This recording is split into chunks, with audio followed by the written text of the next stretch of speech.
আসসালামু আলাইকুম এভরিওয়ান, আশা করি সবাই অনেক ভালো আছেন। তো আজকে সকাল সকাল ঘুম থেকে উঠে পড়েছি, আর আমার ঘুম থেকে উঠে মিষ্টি কিছু খেতে ইচ্ছে করছিল, তাই 4টা মিষ্টি আলু সিদ্ধ দিয়ে দিলাম।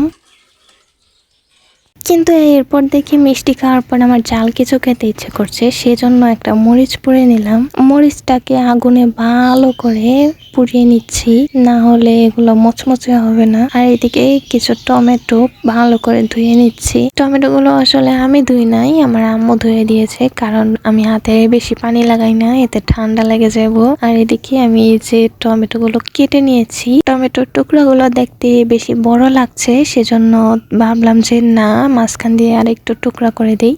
এরপরে এগুলোকে আমি যে 2টা শুকনো মরিচ পুড়িয়ে নিয়েছিলাম সেগুলোর মধ্যে লবণ দিয়ে ভালো করে মিশিয়ে নিচ্ছে। আর যখন এগুলোকে মিশাচ্ছে তখনই আমার খেতে ইচ্ছা করছে, এটা দেখতে এতটাই লোভনীয়।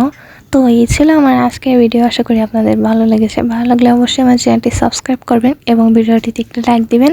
আর এইভাবে টমেটো মাখা কখনো খেয়ে না দেখলে অবশ্যই খেয়ে দেখবেন।